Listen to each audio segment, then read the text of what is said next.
सालों में मोदी सरकार के तमाम फैसलों से देश विकसित भारत की ओर बढ़ चला है। पिछले 12 सालों में राष्ट्र प्रथम की भावना से मोदी सरकार ने तमाम जन कल्याणकारी कदम उठाए हैं।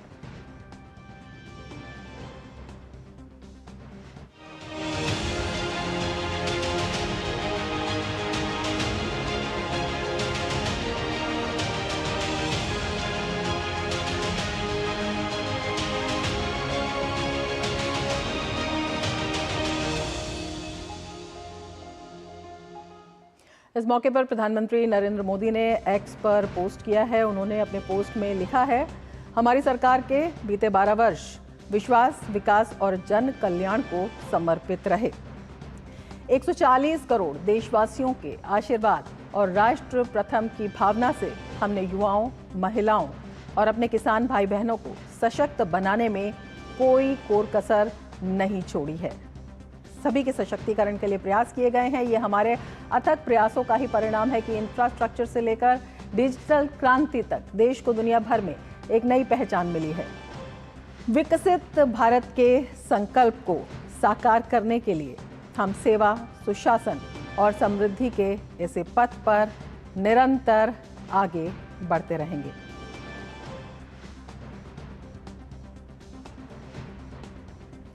आज ही के दिन साल 2024 में तीसरी बार प्रधानमंत्री पद की शपथ लेकर नरेंद्र मोदी ने भारतीय राजनीति में नया इतिहास रच दिया था।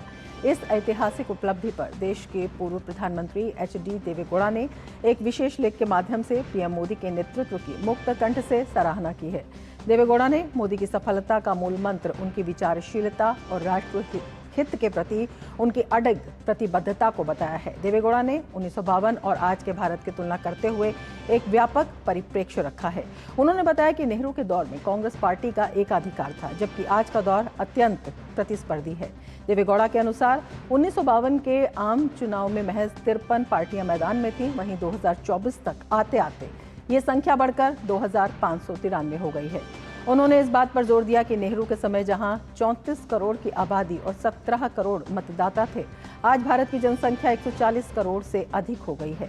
बिना किसी राजनीतिक विरासत या सामाजिक विशेषाधिकार के मोदी का लगातार 3 बार प्रधानमंत्री पद तक पहुंचना उनके व्यक्तिगत संघर्ष और जनता के अटूट विश्वास का प्रमाण है। पूर्व प्रधानमंत्री ने मोदी सरकार की कैबिनेट की सराहना करते हुए इसे भारत की विविधता का प्रतिबिंब बताया। उन्होंने कहा कि नेहरू के दौर की कैबिनेट में जहां जातीय विविधता का अभाव था, वहीं आज मोदी की टीम में ओबीसी, एससी, एसटी और महिलाओं का मजबूत प्रतिनिधित्व है। उन्होंने महिला आरक्षण विधेयक के पारित होने को देश के लिए एक ऐतिहासिक कदम करार दिया। देवेगौड़ा ने रेखांकित किया कि आज का भारत नेहरू के दौर की तुलना में कहीं अधिक मुखर और जागरूक लोकतंत्र है। उन्होंने कहा, आज का भारतीय नागरिक शिक्षित और अपने अधिकारों के प्रति सजग है। साथ ही सोशल मीडिया और 24 घंटे चलने वाले समाचार चैनलों की कठिन परीक्षा के बावजूद मोदी जी ने एक मजबूत लोकतंत्र को बनाए रखा है। अपने लेख के समापन में देवेगौड़ा ने प्रधानमंत्री की तारीफ करते हुए कहा कि मोदी जी एक ऐसे नेता हैं जो हमेशा खुद को खुली आलोचना और सार्वजनिक जांच के लिए तैयार रखते हैं। उन्होंने लिखा, मोदी जी इसलिए सफल हैं क्योंकि वे विचारशील हैं। वे न केवल एक प्रशासनिक प्रमुख हैं, बल्कि एक ऐसे सलाहकार की तरह हैं जो हर वर्ग के व्यक्ति के साथ सहानुभूतिपूर्वक जुड़ाव रखते हैं। आज ही के दिन साल 2024 में तीसरी बार प्रधानमंत्री पद की शपथ लेकर नरेंद्र मोदी ने भारतीय राजनीति में नया इतिहास रच दिया था। लगातार तीसरी बार जनता के भरोसे ने न सिर्फ एनडीए को सत्ता सौंपी, बल्कि पीएम मोदी की अगुवाई में विकसित भारत के संकल्प को नई रफ्तार दी। मोदी सरकार के 12 साल पूरे होने पर पीछे मुड़कर देखें तो उपलब्धियों की एक लंबी सूची है, जिन्होंने देश की विकास यात्रा को नई दिशा दी।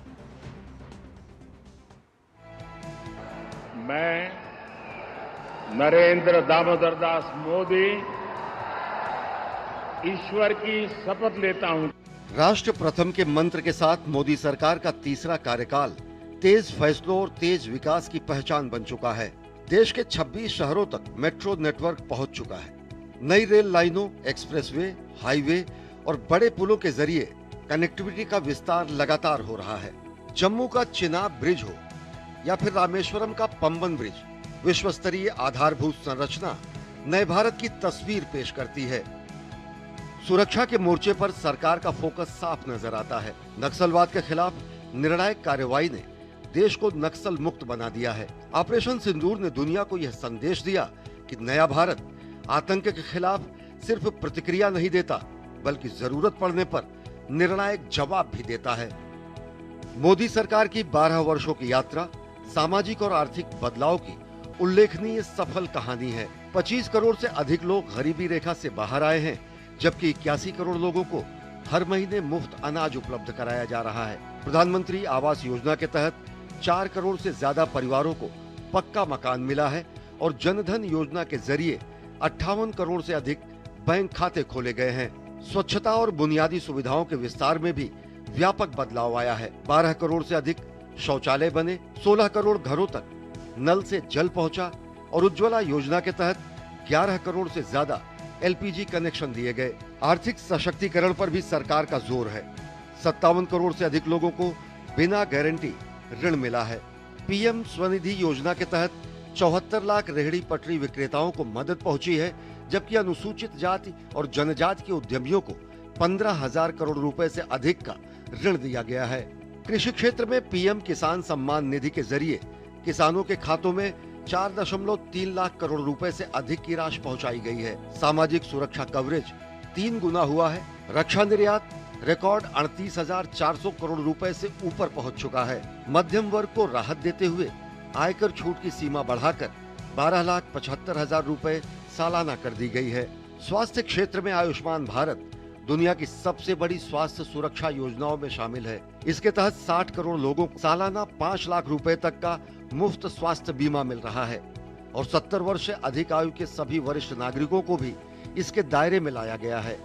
एक तरफ एनडीए रखो, दूसरी तरफ भारत के लोगों के सपने और संकल्पों को रखो, तो मैं कहूंगा NDA, new India, develop India, aspirational India. और इसी सपने और संकल्पों को पूरा करना ये हम सबका संकल्प भी है, कमिटमेंट भी है और हमारे पास रोड मैप भी है।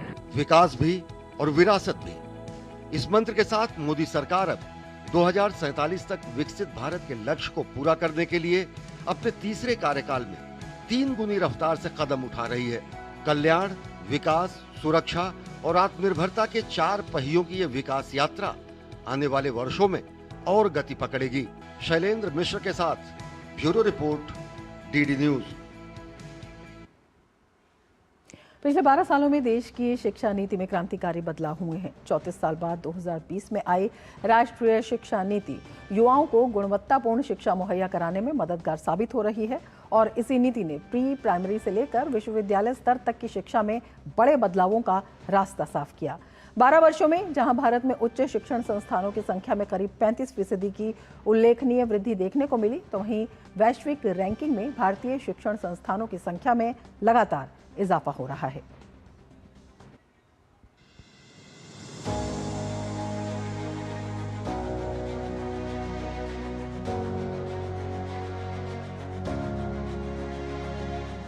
प्रधानमंत्री नरेंद्र मोदी के नेतृत्व में भारत 2047 तक विकसित राष्ट्र बनने की ओर तेजी से अग्रसर है।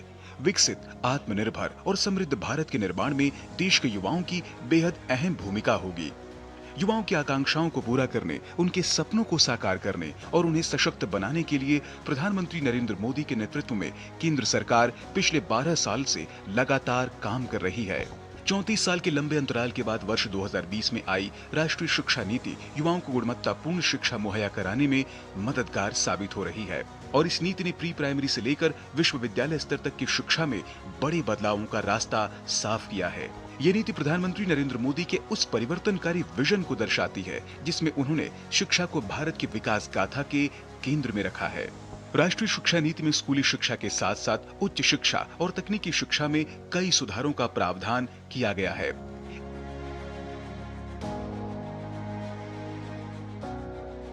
एक और जहां 2030 तक प्री स्कूल से लेकर सेकेंडरी स्तर की शिक्षा में 100% नामांकन दर का लक्ष्य रखा गया है, वहीं 2035 तक उच्च शिक्षा में सकल नामांकन अनुपात बढ़ाकर 50% तक करने की बात कही गई है।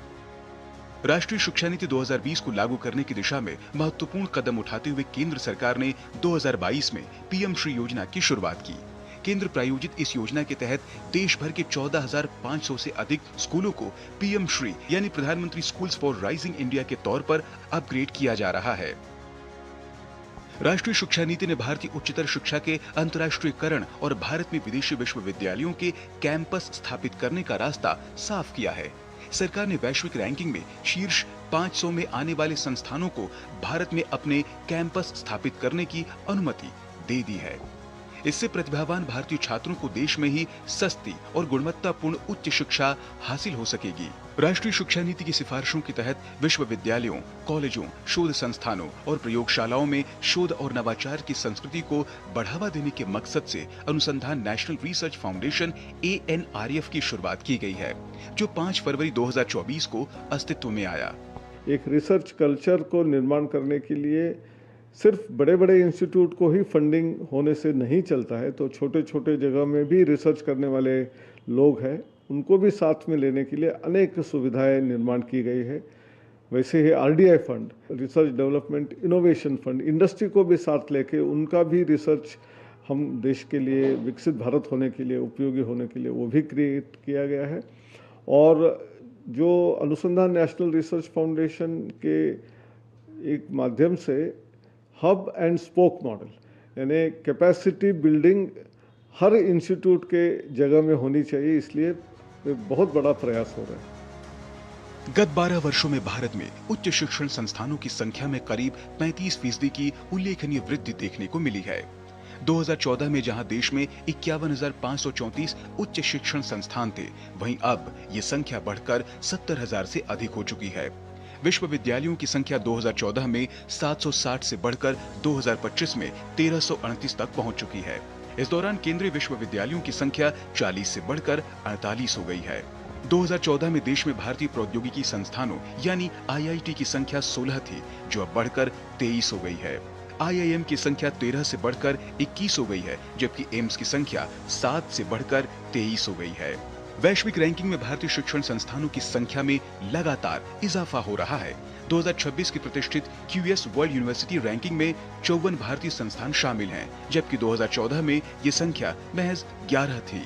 युवाओं का कौशल विकास प्रधानमंत्री नरेंद्र मोदी की प्राथमिकताओं में सबसे ऊपर है और इस क्षेत्र में सरकार की जोर देने का ही असर है कि कौशल विकास के मामले में पिछले 1 दशक के दौरान उल्लेखनीय प्रगति देखने को मिली है। इसका श्रेय जाता है सरकार द्वारा 2015 में शुरू किए गए स्किल इंडिया मिशन को। युवाओं को रोजगार योग्य कौशल मुहैया कराने और उद्योग जगत की जरूरतों के मुताबिक प्रशिक्षित मानव संसाधन तैयार करने के मकसद से स्किल इंडिया मिशन की शुरुआत हुई। कुशल युवाओं की फौज तैयार कर आत्मनिर्भर भारत बनाने और भारत को दुनिया का स्किल कैपिटल बनाने के प्रधानमंत्री नरेंद्र मोदी के विजन को पूरा करने में ये योजना महत्वपूर्ण भूमिका निभा रही है। स्कूली छात्रों में नवाचार और रचनात्मकता को बढ़ावा देने के मकसद से 2016 में अटल टिंकरिंग लैब्स की शुरुआत हुई। देश में अभी 10,000 से अधिक अटल टिंकरिंग लैब चल रहे हैं, जिनसे 1 करोड़ से अधिक छात्र जुड़े हैं। ये लैब्स देश के 35 राज्यों और केंद्र शासित प्रदेशों के 722 जिलों में स्थापित हैं। सरकार ने पिछले साल बजट में 50,000 नए अटल टिंकरिंग लैब स्थापित करने की घोषणा की है।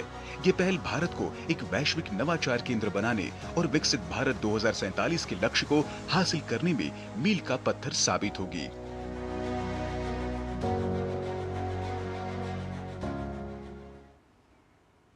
तो मोदी सरकार के 12 साल और कैसे हुआ है विकास, बेमिसाल सेवा और समर्पण के ये साल कैसे रहे हैं, हर जन के विकास में अहम। देश के कोने कोने से हमारे साथ हमारे संवाददाता जुड़े हुए हैं। दिल्ली से हमारे साथ शैलेंद्र मिश्र जुड़े हुए हैं, मधुरेश हमारे साथ पटना से जुड़े हुए हैं और मेघना हमारे साथ गुजरात से जुड़ी हुई है। शैलेंद्र, सबसे पहले किस तरह से बताना चाहेंगे इन 12 सालों में किस तरह से लीक से हटकर काम किया गया? प्रधानमंत्री जब आए तो उन्होंने एक नया नाम दिया, एक नई परिभाषा दी प्रधानमंत्री की। उन्होंने अपने आप को प्रधान सेवक कहा और जो काम थे, प्रशासनिक काम थे, उन्हें सेवा और समर्पण का नाम दिया। तो किस तरह से इन 12 सालों में ये सेवा और समर्पण जो है वो लोगों की जिंदगी में खुशियां लाई है, किस तरह से हर चेहरे पर मुस्कान आई है, कैसे बताना चाहेंगे?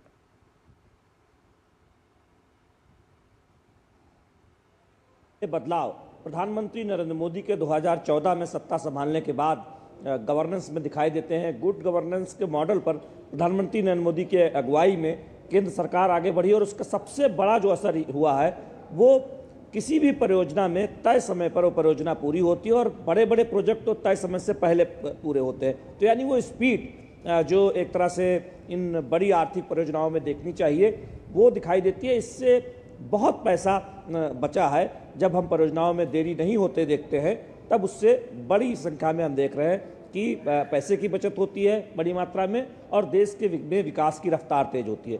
दूसरी बात यह है कि गुड गवर्नेंस के मॉडल में जनता की भागीदारी, यानी किसी बड़े अभियान में किस तरह से जनता का समर्थन लेना है, उसे सबकी जिम्मेदारी के साथ, सबकी भागीदारी के साथ आगे बढ़ाना है। प्रधानमंत्री की नरेंद्र मोदी की अगुवाई में ये केंद्र सरकार ने कर दिखाया है। 2014 में जो स्वच्छता अभियान की शुरुआत हुई थी दिल्ली से और काशी में उसे विस्तार दिया था प्रधानमंत्री नरेंद्र मोदी ने, उसके बाद हमने देखा कि किस तरह से ये अभियान जन जन तक पहुंचा।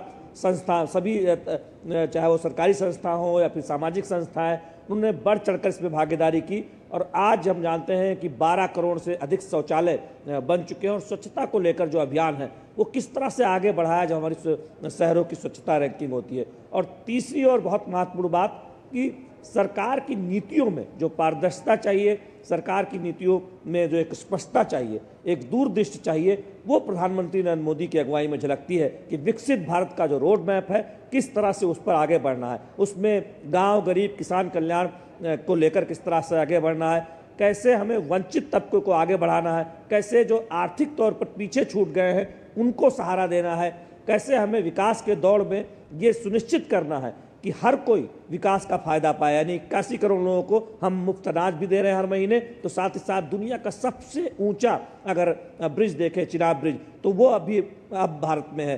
तमाम ऐसी परियोजनाएं हैं। स्वास्थ्य की दुनिया की सबसे बड़ी योजना आयुष्मान भारत हमने लागू की है, दुनिया के सामने हम उदाहरण रख रहे हैं। तो ये सबसे बड़ा बदलाव दिखता है प्रधानमंत्री नरेंद्र मोदी की अगुवाई में बीते 12 वर्षों में। बिल्कुल, मेघना हमारे साथ जुड़ी हुई है गुजरात से। मेघना, गुजरात के विकास की चर्चा तब भी होती थी जब प्रधानमंत्री मोदी वहां के मुख्यमंत्री थे। प्रधानमंत्री के बनने के बाद किस तरह से उसने रफ्तार पकड़ी और गुजरात कैसे देश के लिए भी एक विकास का मॉडल बन के उभरा है? बिल्कुल, अगर रमा, आपने बिल्कुल सही कहा, क्योंकि गुजरात की बात पहले भी होती थी। गुजरात मॉडल की बात अगर हम देखें तो गुजरात मॉडल प्रधानमंत्री नरेंद्र मोदी के दिल्ली पहुंचने से पहले गुजरात मॉडल की चर्चा होने लग गई थी, क्योंकि प्रधानमंत्री नरेंद्र मोदी जब गुजरात के मुख्यमंत्री रहे तो उन्होंने अपने कार्यकाल में न केवल गुजरात का अगर हम देखें तो विकास के लिए इंफ्रास्ट्रक्चर की बात हो या अगर ज्योतिग्राम योजना की बात हो, उसके अलावा नर्मदा कनाल ये जो सुजलाम सुफलाम योजना की बात हो, कई योजनाएं जो इस क्षेत्र को बेनिफिट करेंगी वो लाएं, बल्कि उसके साथ ही एक लंबे विजन के साथ वाइब्रेंट गुजरात जैसे समिट भी यहाँ पर किए, जो कि regional summit, regional business summit में आज अलग अलग सभी राज्यों के लिए एक बहुत बड़ा उदाहरण है। अगर किसी भी राज्य को अपने क्षेत्र में बिजनेस समिट करना होता है तो आज भी वो वाइब्रेंट गुजरात ग्लोबल समिट का एक ब्लूप्रिंट देखते हैं कि किस तरीके से इस समिट को किया गया। तो देखिए, वो जो विजन था वो लगातार बरकरार रहा और उसके बाद आज भी हम देखते हैं इसका बेनिफिट गुजरात को मिल रहा है। जैसे अगर हम सेमीकंडक्टर्स की बात करें तो सेमीकंडक्टर इकोसिस्टम, सबसे पहला जो राज्य था गुजरात ही था जिसने सेमीकंडक्टर पॉलिसी लागू की। आज हम देखते हैं माइक्रॉन है, टाटा है, कई ऐसे बड़ी बड़ी कंपनियां हैं जो यहाँ पर फैब यूनिट, एटीएमपी फैसिलिटीज, काफी कुछ यहाँ पर साणंद में गुजरात में वो कर रहे हैं। धोलेरा की हम बात करते हैं जो एक बहुत बड़ा हब बन रहा है इंडस्ट्रीज का। उसके अलावा गिफ्ट सिटी की हम बात करते हैं जिसे फाइनेंशियल सिटी कहते हैं। तो इन सभी चीज की अगर हम देखें तो नींव एक तरीके से प्रधानमंत्री नरेंद्र मोदी के मुख्यमंत्री के कार्यकाल के दौरान ही यहाँ पर रखी गई थी, जिसे आज कंटिन्यू किया जा रहा है।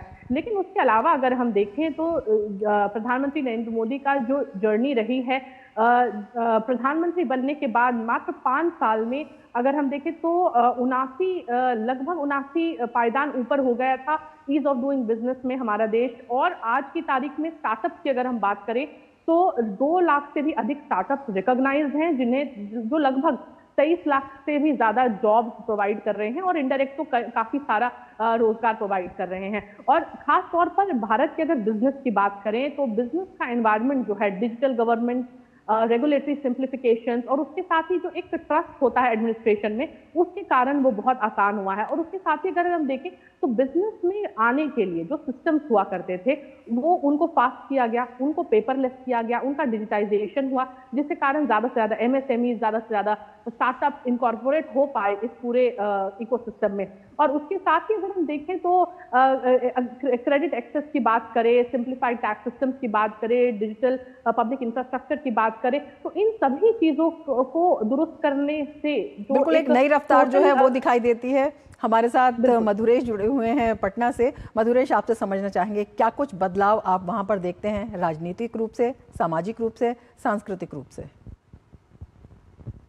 सबसे बड़ा बदलाव जो प्रधानमंत्री नरेंद्र मोदी के आने के बाद दिखा है वो है यहाँ के आर्किटेक्चर में, यहाँ के इंफ्रास्ट्रक्चर में और टेक्नोलॉजिकल डेवलपमेंट में। अगर मैं आर्किटेक्चर और इंफ्रास्ट्रक्चर की बात करूं तो बिहार एक ऐसा राज्य था जहां महज 50 किलोमीटर 100 किलोमीटर तय करने के लिए 5 से 6 घंटे का वक्त लगता था, और आज एक्सप्रेसवे का जो जाल है वो पूरे बिहार में बिछाया जा रहा है। और ये सिर्फ प्रधानमंत्री नरेंद्र मोदी के सोच के कारण ही संभव हो सका है कि यहाँ पर इतने मैसिव स्ट्रक्चर्स जो हैं वो आज की डेट में खड़ा किया जा रहा है। प्रधानमंत्री ने अपने हाथों से इनॉग्रेट किया था एनटीपीसी का नबीनगर प्लांट जो है वो इनॉग्रेट किया था, और सेकंड फेज का भी उन्होंने उद्घाटन किया। फर्स्ट फेज जो उन्होंने इनॉग्रेट किया था उससे बिजली उत्पादन शुरू हो गया है।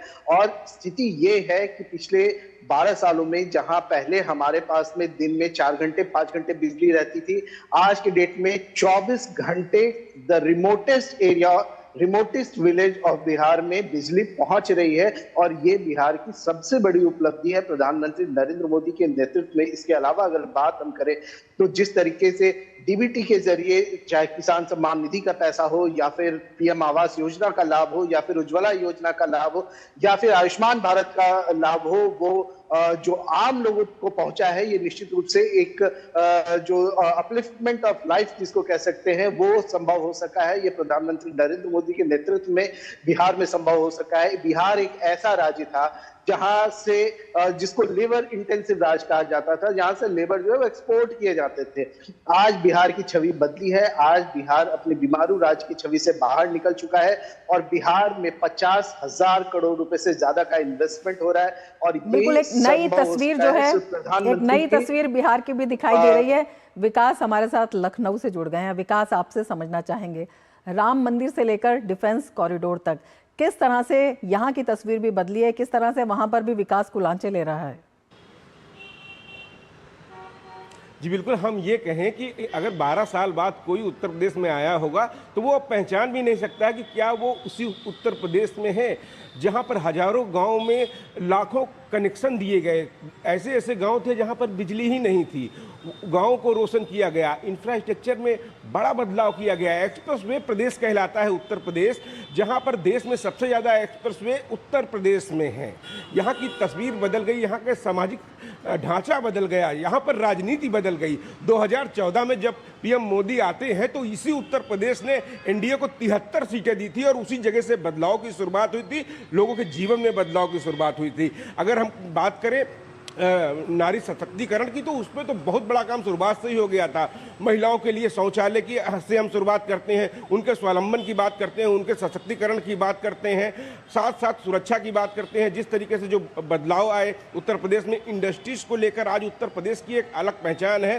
देश विदेश से लोग यहाँ आकर उत्तर प्रदेश में निवेश करना चाहते हैं। लेकिन इस कब हुआ? जब डबल इंजन की सरकार ने यहाँ पर काम किया। इन 12 वर्षों में उत्तर प्रदेश में कोई ऐसा क्षेत्र नहीं है जहाँ पर काम ना किया गया हो, बदलाव ना हुआ हो। उत्तर प्रदेश की सड़कें ऐसी थी जहाँ पर गड्ढे ही गड्ढे हुआ करते थे, लेकिन आज आप गाजियाबाद से लेकर गाजीपुर तक जाते हैं तो आपको एहसास हो जाएगा कि आप किसी अच्छे विकसित प्रदेश में हैं। ये एक बड़ी पहचान है। यहाँ की इंडस्ट्री पहचान है, यहाँ का कृषि उत्पादन पहचान है, यहाँ के गन्ना किसानों के लिए जो काम किए गए हैं उनका भुगतान सालों सालों नहीं होता था, वो सारी चीजें सब चैनलाइज की गई। साथ साथ पर्यटन की बात करते हैं, किसी ने तो कल्पना भी नहीं की होगी कि प्रभु श्री राम का मंदिर बनेगा। विकास हुआ है। बिल्कुल, बहुत शुक्रिया हमारे साथ जुड़ने के लिए विकास। आपका उत्तर प्रदेश है, शैलेंद्र दिल्ली से, मेघना गुजरात से और मधुरेश बिहार से। मिड डे प्राइम में अब लेंगे एक ब्रेक, आप बने रहिए टीजी न्यूज के साथ।